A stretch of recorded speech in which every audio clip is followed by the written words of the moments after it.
Hola, mujer. Hola, mujer. How are you today? I'm okay today. Okay. I am fine. Thank you for asking. Yeah. Oh my God. No, actually, what you want to say is, I'm fine, thank you, and you.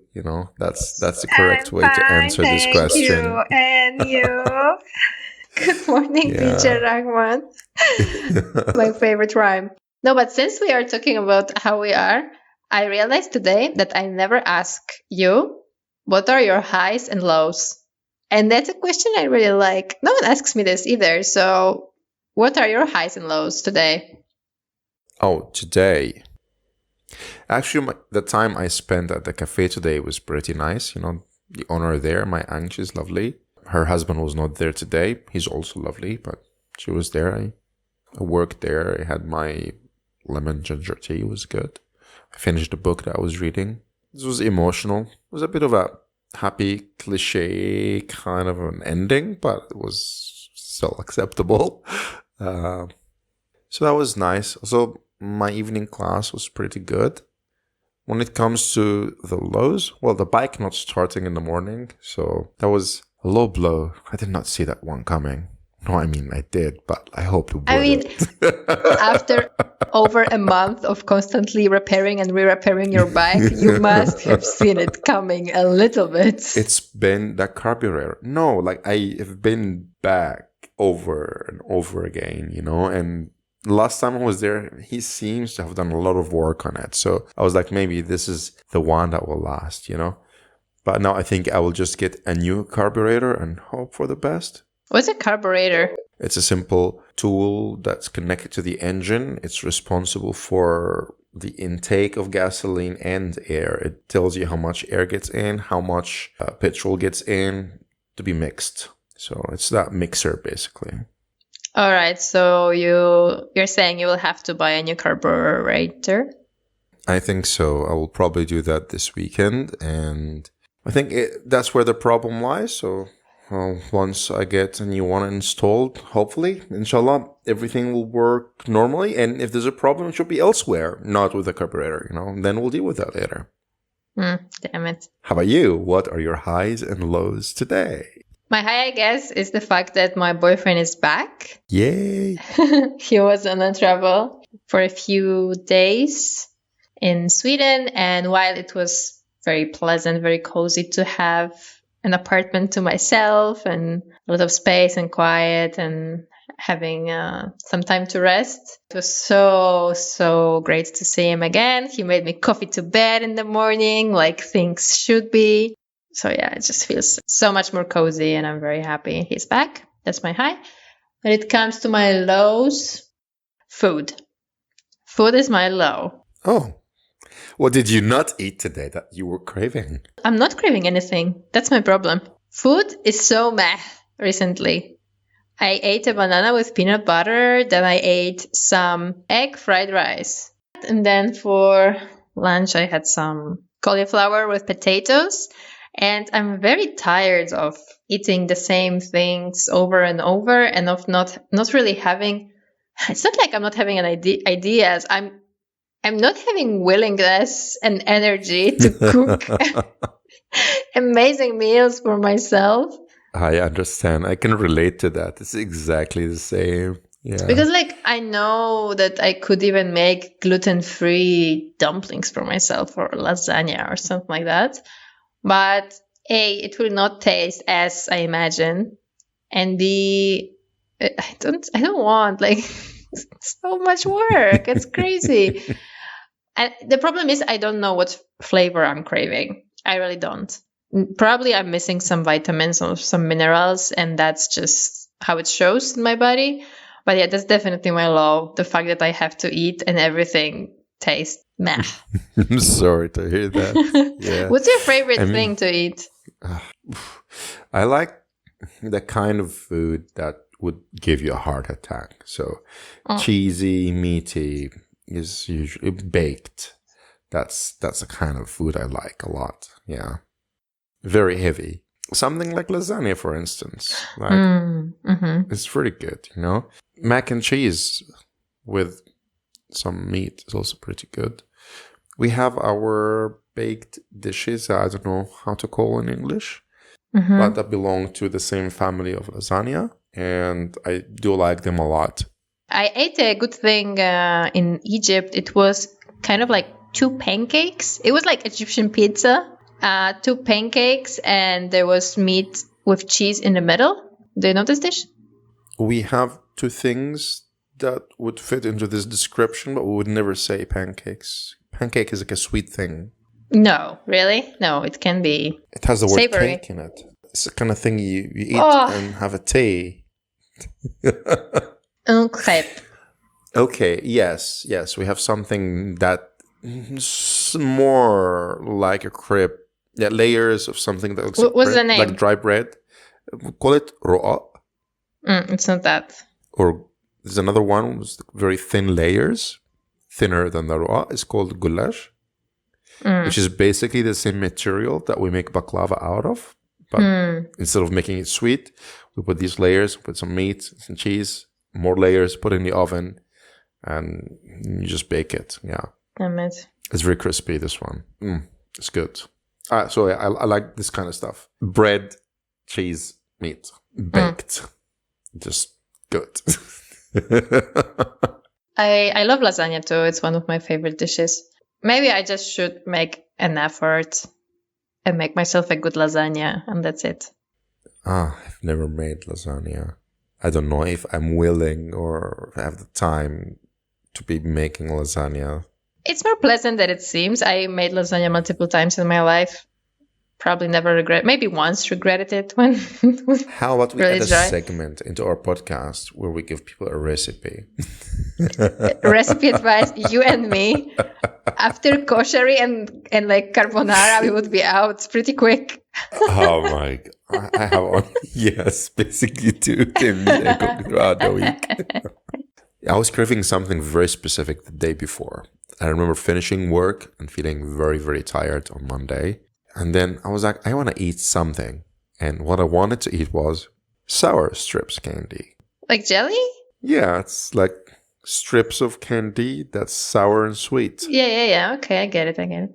So yeah, I was just craving that. And I went into shops looking for it until I found it. And then yesterday, I was not done. I went to a big supermarket and I purchased 2 big bags of it. I finished one of them yesterday. And then I'm like, I'm good now. The cravings are all gone. I'm healed. I don't know why I was craving it so bad. It's very weird. Like, you just needed sugar. I wanted that sourness in it. That's what I wanted. I did not really want the sugar as much. No. Like usually when I'm craving sugar, I would drink a Coca-Cola or a Pepsi or something. Today I was thinking about it. I found a ginger ale in the fridge that I had opened and not finished. And then I took a few sips. Like, all right, that'll do. I'm good. Perfect. I bought myself a big bag of powdered sugar lollipops. Maybe I'm saying it wrong. Powdered sugar lollipops? Never heard of that. I know powdered sugar. I know lollipops, but the both of them being one thing? No. It's just called lollies. But I love them. I don't know where to get them in Switzerland. I bought a big bag in Germany and I just ate last week. I love it. It tastes They like look nice. Cloud. Oh, yes. I remember all the clouds I had in my travels. Good times. Yeah, right? Yeah.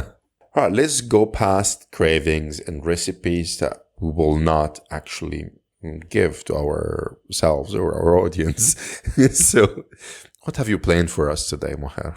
I have not looked at the plan, Of course. obviously. Nothing specific. I just have a few things that I wanted to tell you about. This weekend, I've been thinking a little bit about our friendship, but more specifically about me learning Arabic. Because I was doing Duolingo, thanks to you, I have Super Duo now and I'm on fire many days a week. And first time in a long time, I really couldn't proceed in French. And it reminded me of how I learned Arabic on Duolingo, and how after I learned all I could, I reached out to you and asked you about Arabic, and you first declined and later you reached out when you were back in Egypt and you had more time. And I was wondering, like, I think we wouldn't be friends if I didn't want to learn Arabic. Because today I was thinking, why did I learn Arabic? Why? Like, of course, I liked it graphically. I knew some words. I really liked the sound. I like learning languages. So there was a lot of side reasons. But there is a thought in my brain that wonders if we would even be friends if I didn't want to learn Arabic in the first place. Well, definitely, that learning Arabic thing is what got us to talking in a lengthy manner. Before that, we were more of acquaintances. Mm-hmm. But yeah, like nothing exactly close. Just couch surfing friends, people you meet and say hi, bye, and maybe meet again, maybe not. Who cares, Yeah. But I remember, like, I asked you why you want to learn Arabic, and you're like, because I want to. That was your answer. Because learning is fun, you said. You like to learn, you also said. So, Yeah. all right. You did not really have any other reasons that, No. like, oh, like, I don't know, like, I'm in love with the culture. No, that was not it. It's like, oh, I'm so curious about these people. No, that was not it. Or like, yeah, you think it's beautiful or whatever. No, it was just like, I want to. I like it. I like learning. I was like, okay. Yeah, I But remember that I had some spare time in my life. I liked languages, and this one seemed like a challenge. Like, it felt a bit like math. It was so complicated. But damn, it was like, I don't know, over a year we were learning together, no? Like, it was a long time. I think probably if I didn't like you, I would probably stop much earlier than that, I imagine. Maybe. I don't know. As a teacher, how important is connecting with a student and how important is just making them excited about learning? So I usually don't really develop friendships with the people that study with me, but we were already friends before you started studying with me. So that friendly aspect was already there. I don't know if you remember our first lesson. It was so awkward. Like, you were a bit I don't mean. remember. You were a bit I do rude. not. I think I have no idea. you seemed like you don't really want to do that. And you were like, why do you even want to learn standard? You should learn just Egyptian, the one and The one only true way, as Arabic. always. Exactly. Damn it. But if you want, here is Assad is lion, okay? Like, okay, fine. It's easy now to see how we are alike, how we are good together as friends. But I was thinking how it was not obvious how we had to kind of build it. Like, I don't know, did you enjoy teaching me? Do you remember? I was very excited about teaching Arabic in the beginning because it was a new experience. I was like, I'm teaching a language that I learned. Why not teach a language that I was born into, And I wanted some experience doing that. I thought maybe it could be something I can actually be doing in the future. And in the beginning, I was excited. I had that momentum that kind of pushed me. But then at some point, I was like, oh my God, this language. It just requires a lot of effort and time to be able to do an okay job teaching it. Because you don't have a lot of resources. Like with English, you have a ton of resources Of available. Arabic, all the Islamic schools, they do resources, no? Yeah. Like all these books I found, most of them were not good in my own opinion. Like, it's not my way. Like, it's not how I would do it, Which meant I would have to make everything from scratch, and it's just a lot of work. That's true. When I was looking for some resources for myself, I remember that we even had this conversation, I think, once. I said, why those books are not modern? And you ask, what is modern? And I send you a couple of like French and English study books. And I don't know, the Arabic books seemed like they're all made by some imams, like they... Yeah. Yeah, very boomer books. Yeah, so making everything from scratch is just a lot of work. And you know me, I like Sure. work, yes, but like, Just too much. I remember that at some point you started making me those crazy elaborated homework sheets. Like, I don't know, it was really great, but I was so shocked how much work you're putting into my stupid homework. And I was like, I think you will hate teaching like that very soon. And you were like, no, shut up and stuff like that. so yeah, when I could not keep up with that, I felt like I'm failing you as a teacher. Like I was like, okay, like I know you liked homework a lot, and it was easier to talk about things and discuss things than actually sit down and design worksheets for you to actually practice what you've learned. So maybe that feeling accumulated, slowly. Eventually, I was like, maybe you should find another teacher. Easy stuff to learn Arabic altogether. I just stopped. You're like, I'm done. You traumatized me. No, I don't remember why I stopped, I guess. I mean, I was learning still, just without a teacher. I think I was learning Spanish in a school by that time. So maybe I just didn't want to go to places anymore. But I remember I had this book of poetry translated into Arabic. I was listening to a Arabic learning podcast. Like I had flashcards at work with the verbs to study. So I didn't stop. I think you stopped when you came to Egypt. That's when you officially stopped. That's where it stopped. And I haven't picked it up since. And the first time I've been thinking about it since is this weekend. Yeah.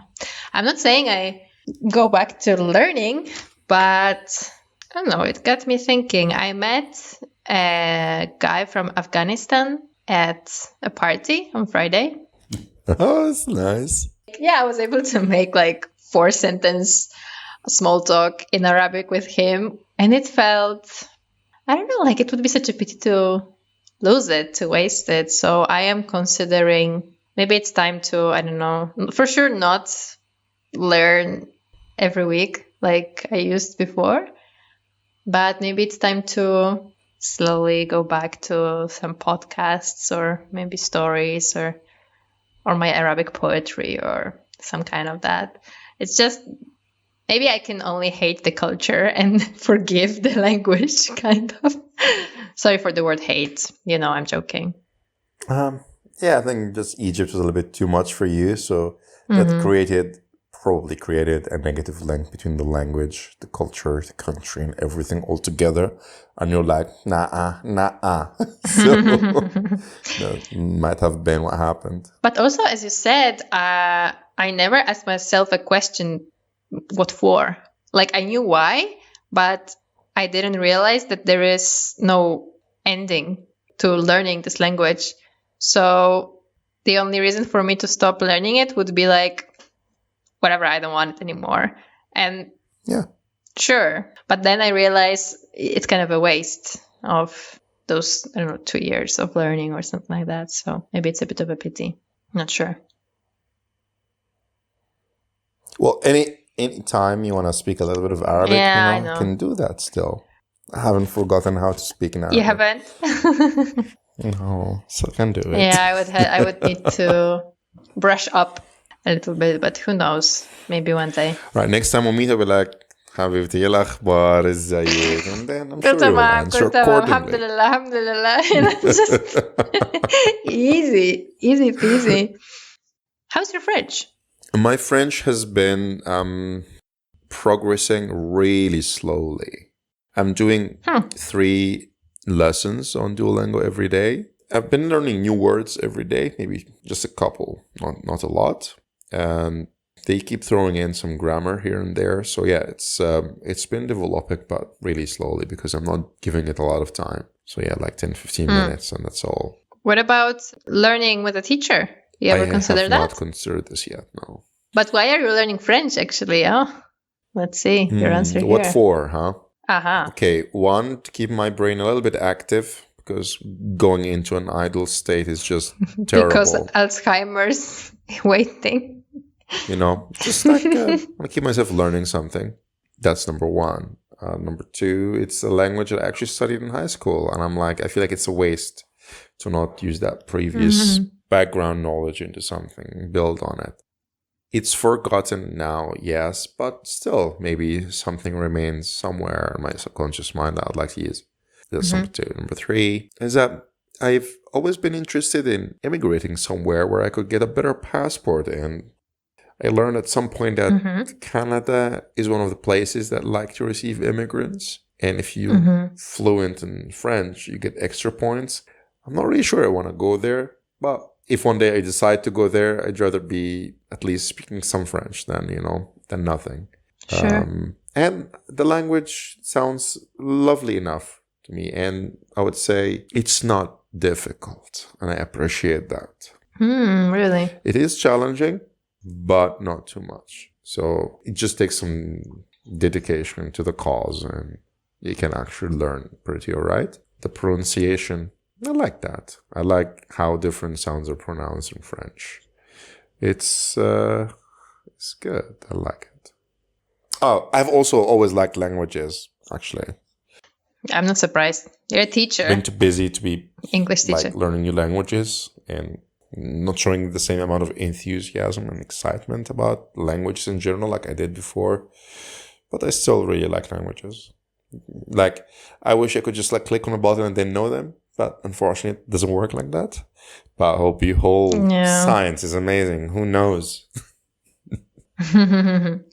Yeah, I would love to speak many languages. It's one of those things that when someone asks me what superpower I would like, I always consider speaking all the languages. Yeah.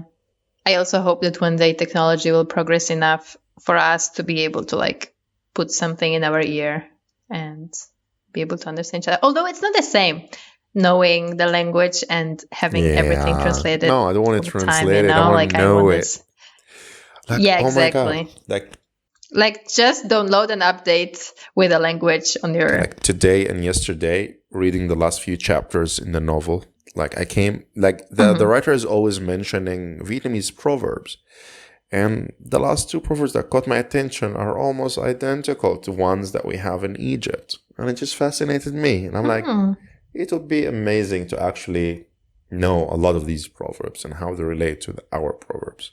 Just something very little about family relations. And like in Arabic, we say, البعيد عن العين بعيد عن الخاطر. If you're far from the eyes, you're far from the heart. And they have something similar to it, but not literally the same. Another one we have is like عمر الدم ما يبقى مية, which means blood can never become water, which means we're talking about like a family blood, your relation with your brother. It will never be water. He will always be your brother. He'll always be your father, you know? They also have something. What does the first one mean? Oh, like when people go far, love fades.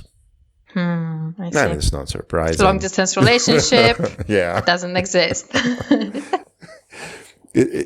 It's not really, it's not the thing that we say in the context of long distance relationships, but we might as well. That's interesting. In Poland, we have, okay, it's not about looking, but I imagine it could be put in the same basket. It is, if it's love, it will wait.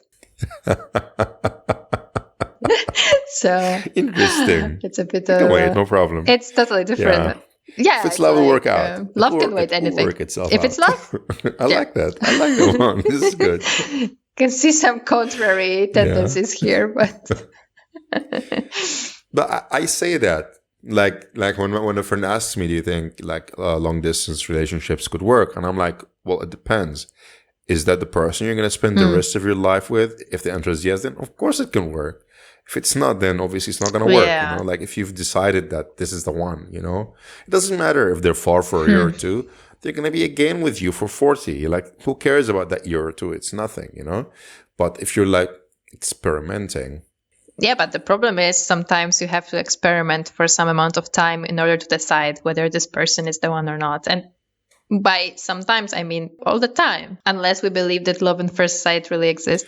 No, like let's say you're in a relationship with somebody for a year and maybe after a year you decided he's the one you want to spend the rest of your life with, then I think that decision should be enough to enable you to be okay with months apart or a year or two apart if needed. Like, I don't think it's a problem if you believe Year or two. Oh my like God. if you both believe that you are going to be spending the rest of your lives within a year, doesn't matter compared to 40, But if you're feeling, but who believes? I don't know. It's very abstract. I'm over 1 year in a relationship and I don't really believe. Like, I have no idea. Like, okay, I have some ideas, but I think if someone really believes, they are getting married.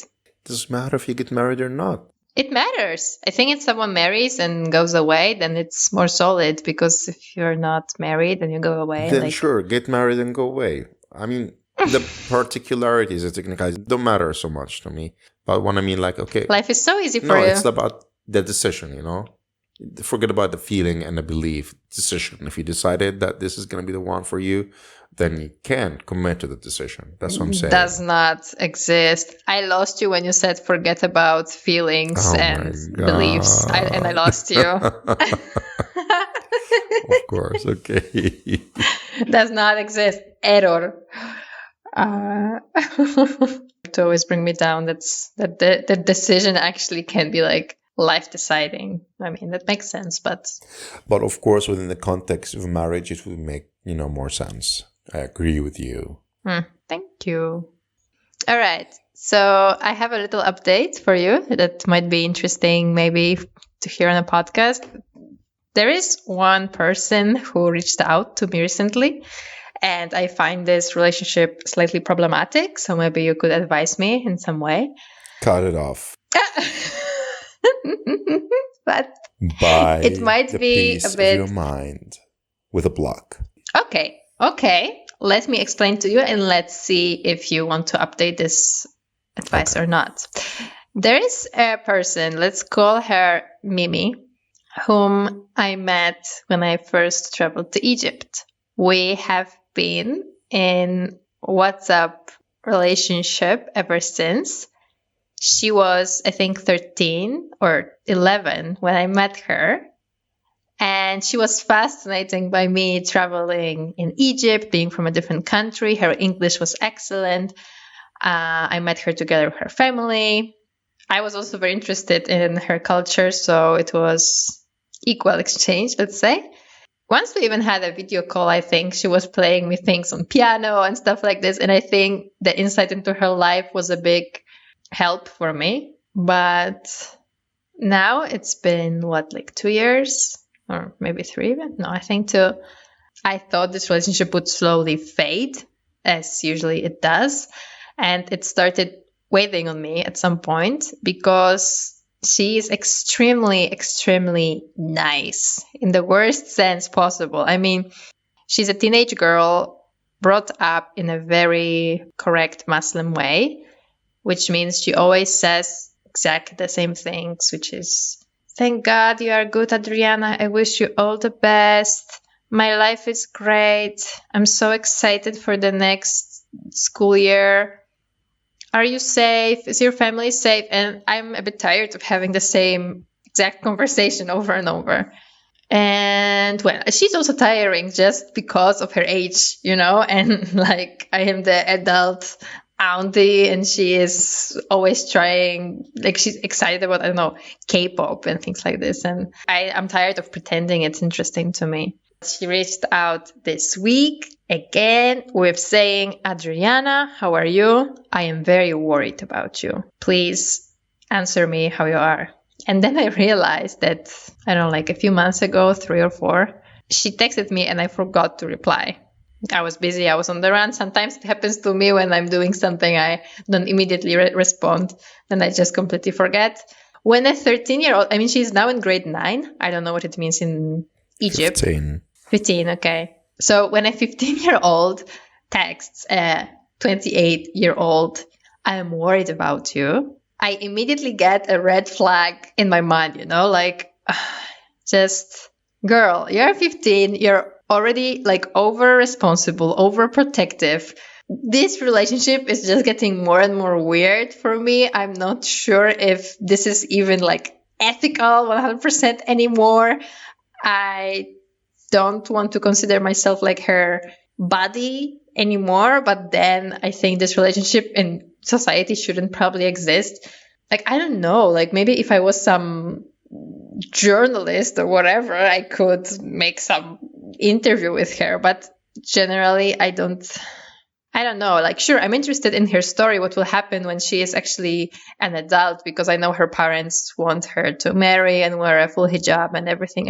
And she dreams about marrying a Korean and everything. So I really wonder how this will go. But I don't think it's a reason enough for me to keep this relationship. But then look at how anxious she is about me not responding, and she's having this narrative as my grandmother has. Girl, you're 15. Like, it's so weird. So, what do I do?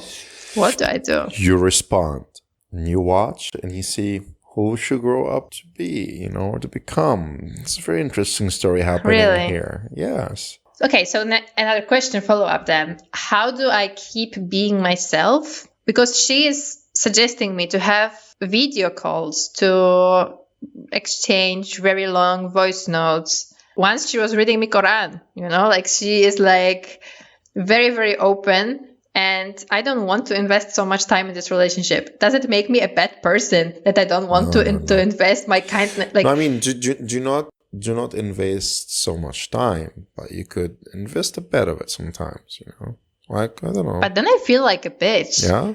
She's like, how are you? And I'm like, good.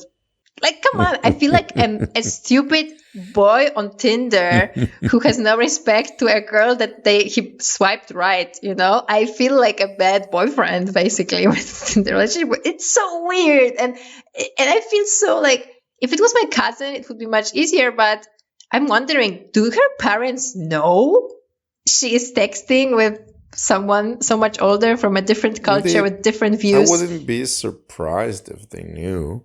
She's acting in a normal way for her age, Like, yeah. Maybe she's curious. She wants a friend, someone she could feel like she could trust, etc., etc. And somehow she found that in you. I don't find it unethical. I think it's okay. Like, you can be friends with people older than you, younger than you. It's fine. If it's not really serving you well, then that's being inconvenient. Well, it's going to be a little bit heartbreaking for Mimi, but you do you, Okay, so I just continue and we'll see where it goes. You will do you, and however it goes, I wanted to meet with her when I was in Egypt. Damn it, I always put myself in situations like this, always. It's like, if it was the first situation like that, then maybe I wouldn't be worried. But I have so many friends who are so much older than me, or so much younger, or just weird associates with whom I have a problem of how to meet because of how awkward it is to just ask each other for a coffee, What's up with me? But in the end, we didn't meet. And she kind of ignored it. She wasn't like, oh, damn it, we didn't meet. I was like this. I was like, damn it, we didn't meet. We missed such an opportunity. No, she ignored it. She was like, oh, are you better now in Switzerland? I'm so happy for you, blah, blah. It's like, okay.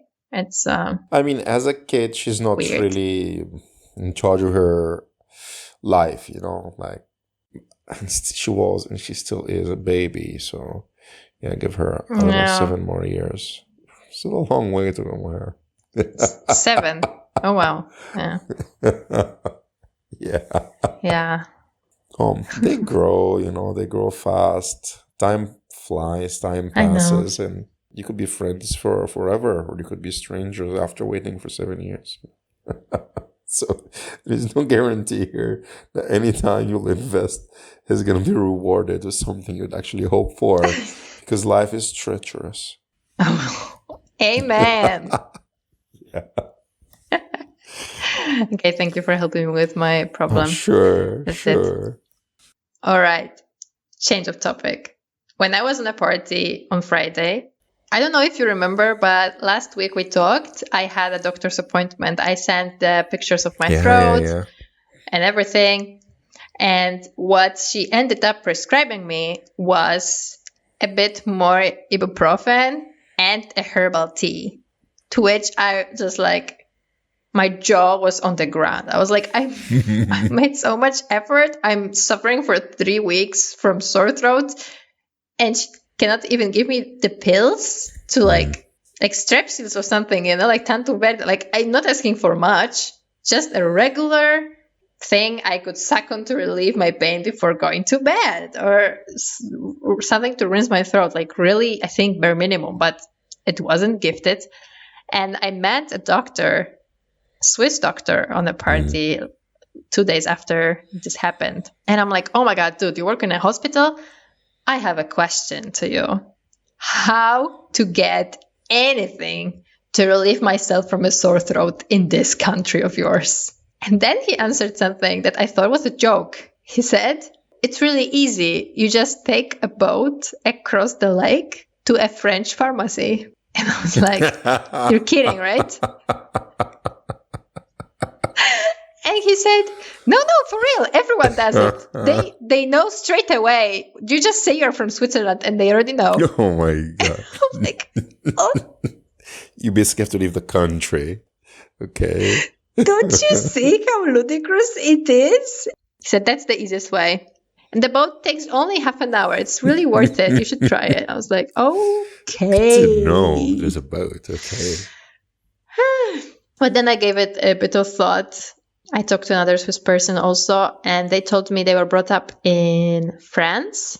So she was very used to also taking pills, antibiotics if necessary and stuff. And then she really shifted her thinking when she made it here.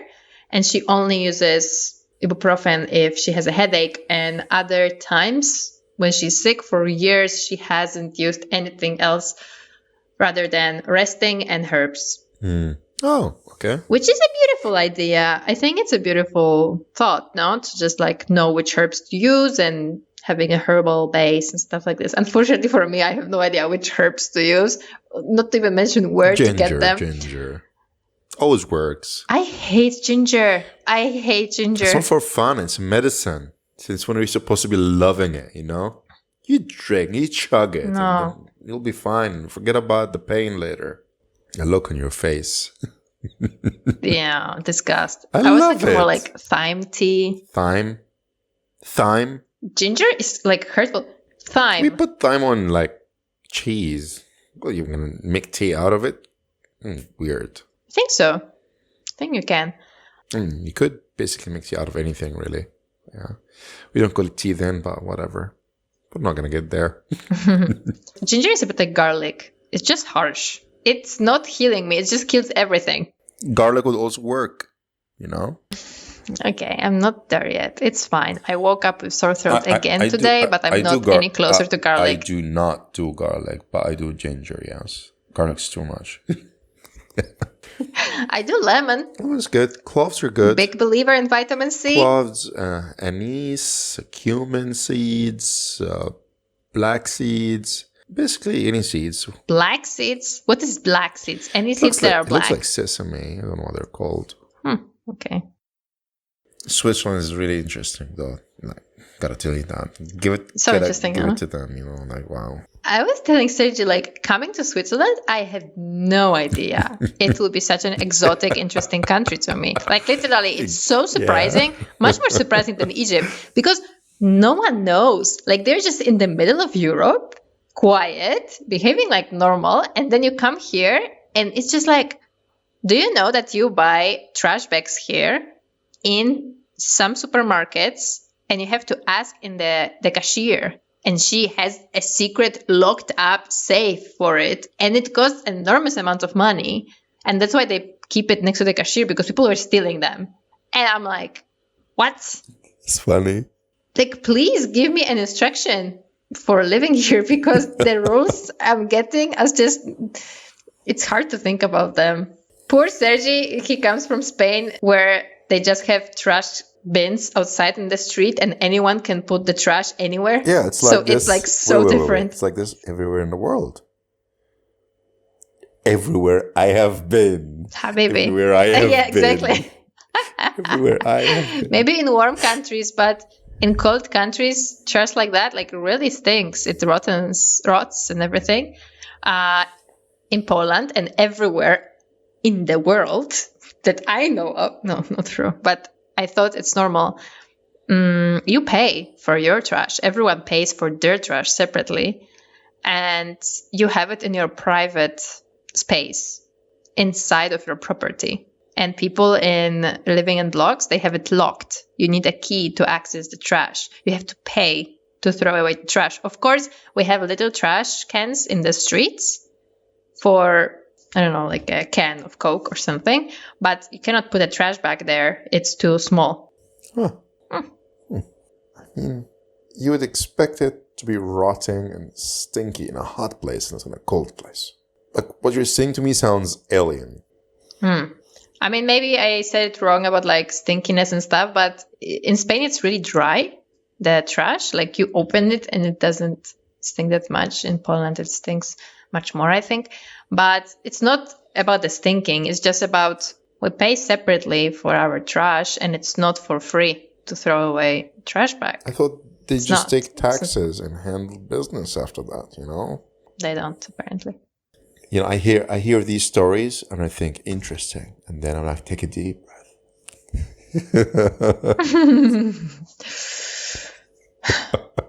I'm living in Vietnam. I'm safe. All is good. No trash bags. No worries. No, I don't use trash bags. I use normal plastic bags I get from the supermarket as trash bags. To me, now, it's crazy to think you're doing that. Why go buy trash bags where I have bags already? But why am I getting bags to begin with, you know? Because that's what I do in Spain, of course. But you cannot do this here. They will not take your trash. It's crazy. When you open the big bin, every bag looks the same. And it's exactly the same closed. And it's like, it looks so clean, you know? I mean, they love order. Here, there are rules. In Switzerland, there are rules. So, yeah, apparently. Yeah. They take them really, really seriously. Interesting place. Bad news. Bad news. I mean, it's not bad news. It's just a negative point on my agenda of things I have to tell you. I have a complaint. I have a complaint to myself, to the world, to the society. I have a big ass complaint. I'm so tired of looking for a job. Why do you laugh? It's been almost a year. I'm so exhausted of that. Why is it so hard? Why? Like, I'm putting so much time. I'm working so much on getting a job. Efforts, stress, job applications. I have a feeling I'm doing everything wrong. And maybe I am doing something wrong. And I don't even know. Why can't I just pay like 2,000 euros to get a job? I would do that. People do that, and usually it's a scam. Well, actually, where I come from, sometimes people pay for an agency to secure them a contract in like a place in like Saudi Arabia or Dubai or Qatar, you know, one of these Gulf countries. Because there they can get, you know, higher salaries in Egypt. They can send money to their families. So yeah, maybe one of these agencies could help you.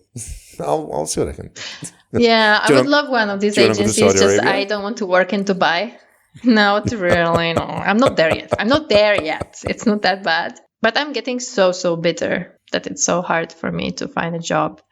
I know it's not supposed to be fair, but it feels unfair. And I know people have it worse than me. Like, I don't have to. I'm not desperate, you know. I'm still finding it difficult to find a job. Not so much?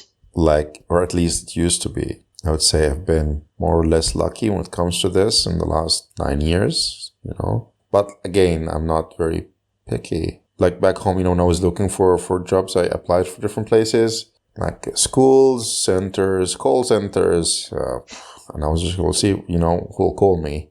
Alhamdulillah, all of them called me, and I just chose the highest salary.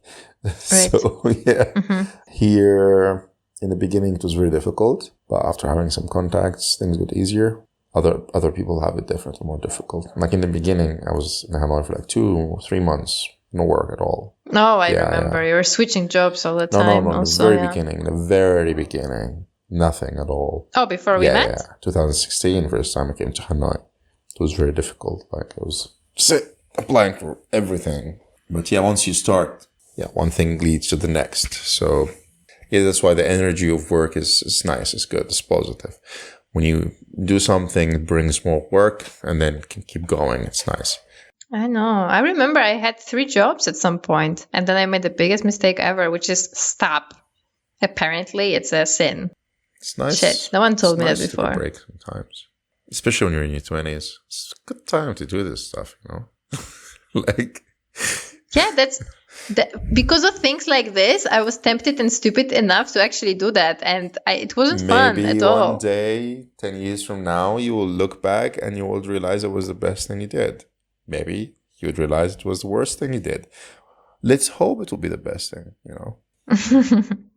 Maybe. I wish I could enjoy and appreciate or do something pleasant and really be happy from this time I have, but instead I just get anxious because I see I cannot get a job.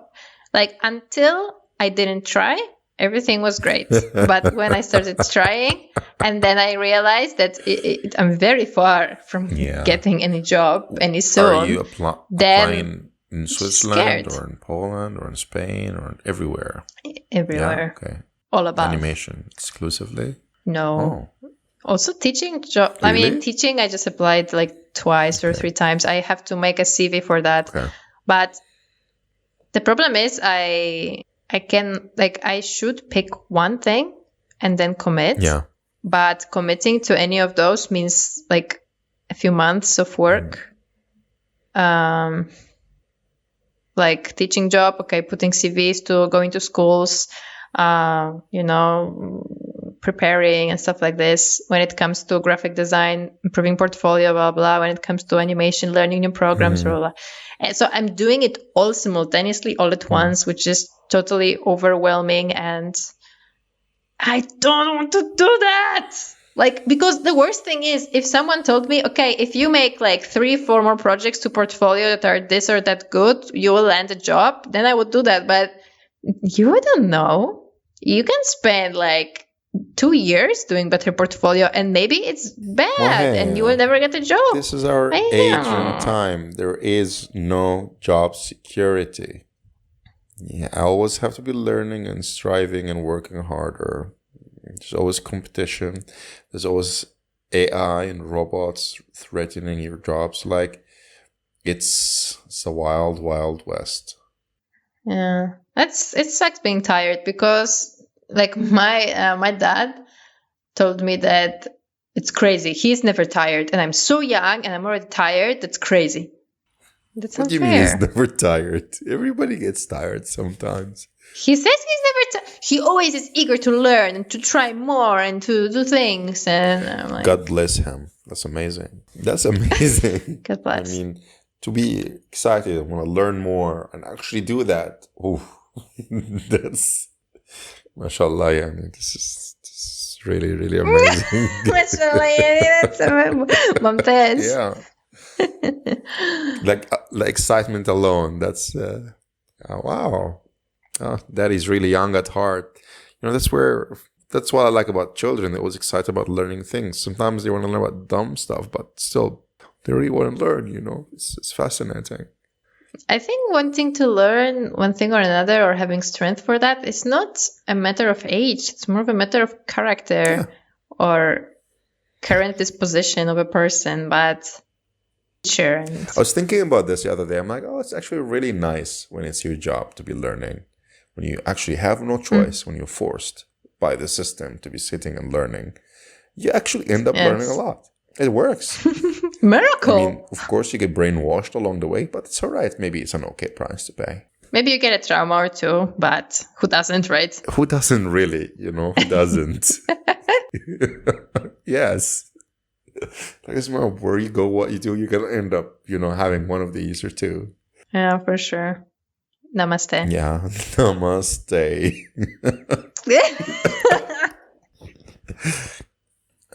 Mohair, it's been lovely podcasting with you today. Okay, thank you, Mohair. I cannot promise you how soon this edit will be done. Is it the one you're editing? Oh my God, my Sergito was laughing so much. He even took a note to tell me about this later. How at the beginning of last episode, I think, Yeah, I'm gonna get in this. I'm gonna get this done fast.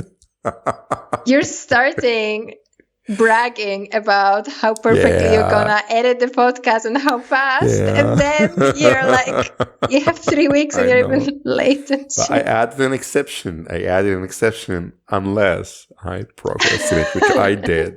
I was still very hopeful, but still, I did not forget who I am. Alhamdulillah. Yeah. Perfecto. Bye, Maherita. Bye bye, mujer.